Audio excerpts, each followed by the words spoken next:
在浩如烟海、多如繁星的游戏里，一个个 RPG 游戏，一个个动作游戏，甚至这些格斗游戏、这些即时战略游戏，他们的战斗系统有没有一个发展演化的主轴呢？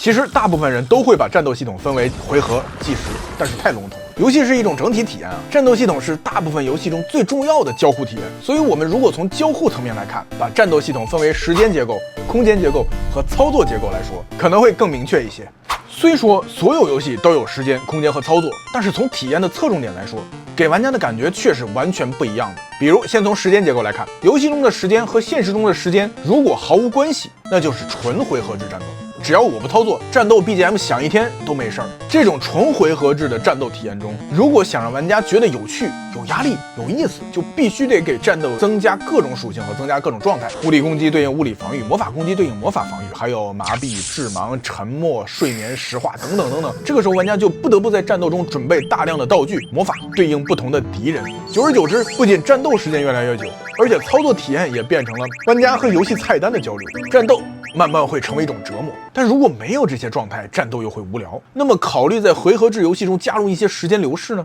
最终幻想4就在第一次回合制战斗中加入了时间流逝，称为 ATB， 这样就让玩家在战斗中有了时间流逝的紧迫感。也正因为有这个系统的出现，后来很多 RPG 都采用了这个模式，使得他们既保留了回合制搭配队伍的乐趣，又加入了时间流逝带来的紧张感和刺激感。虽然有些玩家觉得有点不伦不类，但也不可否认，它给回合制带来了新的生命。那么，如果 RPG 的游戏时时刻刻都有时间流逝呢？你动，同时怪物也在动，那就是即时战斗嘛。这里用踢王举例，玩家通过打怪获取掉落的经验升级，学习新的招式，不仅可以通过操作躲开对方的攻击，还可以使用不同的招式和不同的魔法，只是受限于 FC 的机能，所以采用的还是传统 ACD 闯关式的玩法。但玩法感觉上和忍者龙剑传区别并不大，所以踢王在当时还并不觉得是一个 RPG。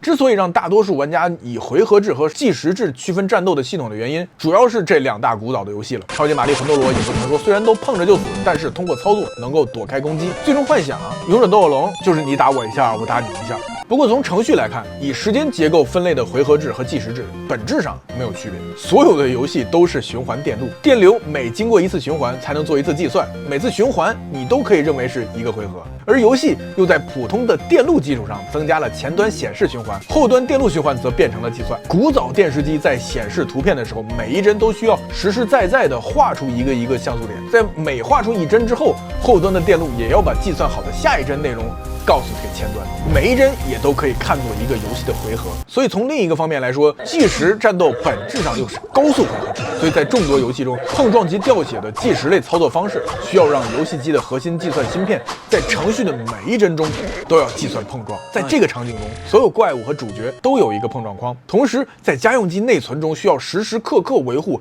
包括碰撞框在内的坐标、速度、状态机等等数据。简单来说，就是同屏场景怪物越多，内存占用量也越大，计算量也越大。正因为这些硬件限制，所以在早期即时战斗的游戏中，碰撞简单粗暴，就算脚趾头碰到敌人也会死。格斗游戏虽然碰撞框非常精细，但也仅限于场景中的2个人。而反观回合制游戏，内存中完全不需要坐标、速度、加速度等等这些碰撞框这些数据，取而代之的是物理攻击、魔法攻击、沉默状态等等。而且在计算逻辑上，玩家只要按下了指令，伤害就已经被计算出来了，剩下的战斗动画只是按部就班的把动画演给玩家看，当然不考虑实时判断过程，所以才能够做出拥有众多角色和众多怪物在同一场景中的一起战斗的大场面。就算加入了时间流逝的 ATP， 也不需要计算碰撞。但是战斗系统以程序的角度区分，对于玩家来说更是一头雾水。从最初来看，回合制战斗和计时制战斗的区别是需要有时间判定。那么我们从空间结构来看，比如马里奥需要跳起踩到怪物才能打死他，否则就挂了。忍者龙剑传里可以通过爬墙释放忍术打倒怪物。但是这其实关键在于回合制与计时制的最大区别并不是没有碰撞，而是谁来决定攻击是否成功，是系统根据数值自动判定，还是玩家通过实时操作动作完成判定。也就是玩家操作的即时反馈，按跳角色立马跳，按攻击角色立马攻击。正是因为玩家此时按了攻击，角色才能够成功攻击到怪物，这就是即时战斗最基本最本质的快乐，由此才引出战斗中的空间结构。那么如果在 RPG 战斗中加入空间结构会怎样呢？ FC 上就出过神龙斗士的 RPG，不仅很多玩家小时候喜欢看动画片，游戏也很好玩。还有 SFC 上发售的《幻想传说》，作为幻想系列的第一款，战斗中不仅有前后的站位关系，还可以进行格挡、跳跃的招式，不仅是即时战斗，而且也能容纳更多角色。这就是 SFC 的硬件提升给玩家带来的技术福利。毕竟机能仍然非常有限，从大地图到战斗触发仍然需要像回合制那样切换场景，其实就是为了清空内存中的冗余数据，并加载战斗中的所需数据，目的就是为了给玩家带来即时战斗体验。这种方式在当时来看非常新颖，有时会给玩家一种格斗游戏的感觉，再加上故事深入人心，所以传说 IP 就因此流传至今。最新的破晓传说仍然使用本质上相同的战斗系统，老主机中踩地雷式的御敌虽然能节省机能，但难免会在玩家不想打怪的时候触发战斗，玩家总会不爽，这就是无形之中使玩家的体验打折。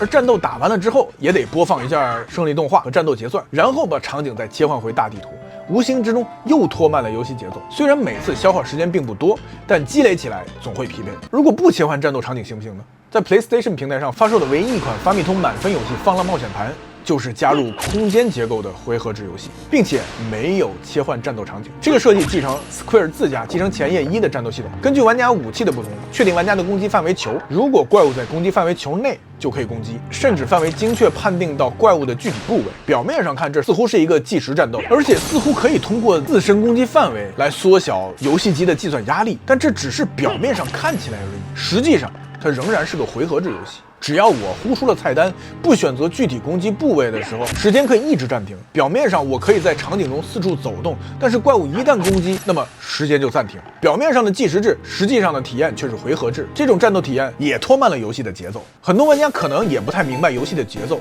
就这1-2秒的时间内，至于吗？并非不重要。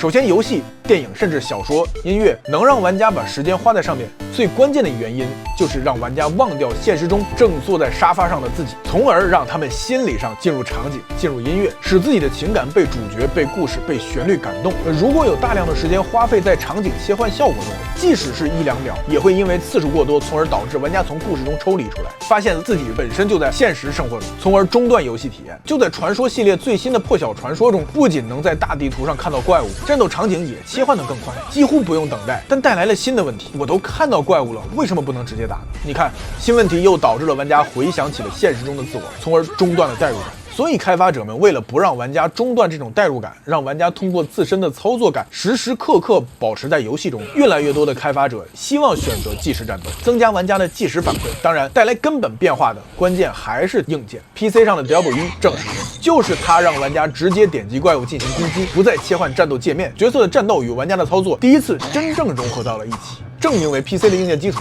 从沙丘、魔兽争霸1再到星际争霸 ，RTS 无论从游戏系统的架构，还是从战略的空间结构，甚至 RTS 和 RPG 在即时战斗中的不同之处，在于更多单位之间的配合，战术有限，所以在当时能够产生令大量玩家意想不到的宏大战斗场面。家用机这边自从有了 PS2 之后，事情也终于有了彻底的改变。开发者可以真正考虑玩家直接参与战斗，并考虑操作核心的体验不同。硬汉风格的战神不仅拳拳到肉，画面暴力，每次 QTE 的成功也给玩家带来了极大的发泄感。帅气酷炫屌炸天的但丁，用着从卡普空本社借来的格斗游戏体验，从而让玩家忘记格斗游戏中的挫败感。真三国无双则能让更多的玩家忘记连招，仅仅通过 kill 的数字，让玩家的快乐更直接。这些操作不再是让玩家从菜单上选择攻击，而是让玩家亲手完成攻击。但是玩家总会移情别恋，当我们面对标准不断提高的高频操作和华丽连段，导致手柄按废了，我们疲惫了，甚至几周之后忘了怎么玩了。宫崎英高却在这个时间里问了玩家一个问题：如果攻击本身不是重点呢？沉寂多年的他终于等到了这一天，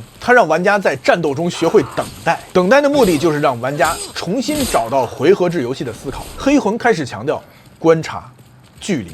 节奏，让玩家学会等待破绽，甚至它使慢节奏的战斗也出现了不同风格。血缘可以让玩家放弃防御，鼓励进攻；只狼却在极具压力的慢节奏战斗中考验玩家的眼力、判断力，鼓励玩家完美防御。但是即时反馈、战斗压力，一个操作失误就可能全盘崩溃。玩家真的要一直受虐吗？并不会。不同的战斗系统满足的是不同层面的参与感。战斗中除了操作更好之外，还有思考的好。队伍的构筑、技能搭配、资源的管理、战术的节奏，是即时战斗中不太容易带给玩家的。所以33号远征队在这2年又重新回到了大众的视野。而且它真正聪明的在于，并不是纯复古，而是把现代玩家习惯的操作反馈重新带回了回合制。33号远征队在战斗中依然可以弹反、闪避和 QTE， 并且通过运镜和演出动画搭配，配合出更好的操作体验，因此也受到了大量玩家的喜爱。所以电子游戏战斗系统的演化，表面上看是时间结构、空间结构、操作结构的互相侧重，但实际上是玩家与游戏之间交互权不断变化的过程。早期玩家只能下达指令，后来玩家开始直接操作角色，而如今越来越多的游戏又开始强调让玩家进入游戏世界本身，因为玩家真正想要的一直都是参与其中。战斗系统的演化从来都不是谁淘汰谁，更像是玩家需求不断变化之后的循环。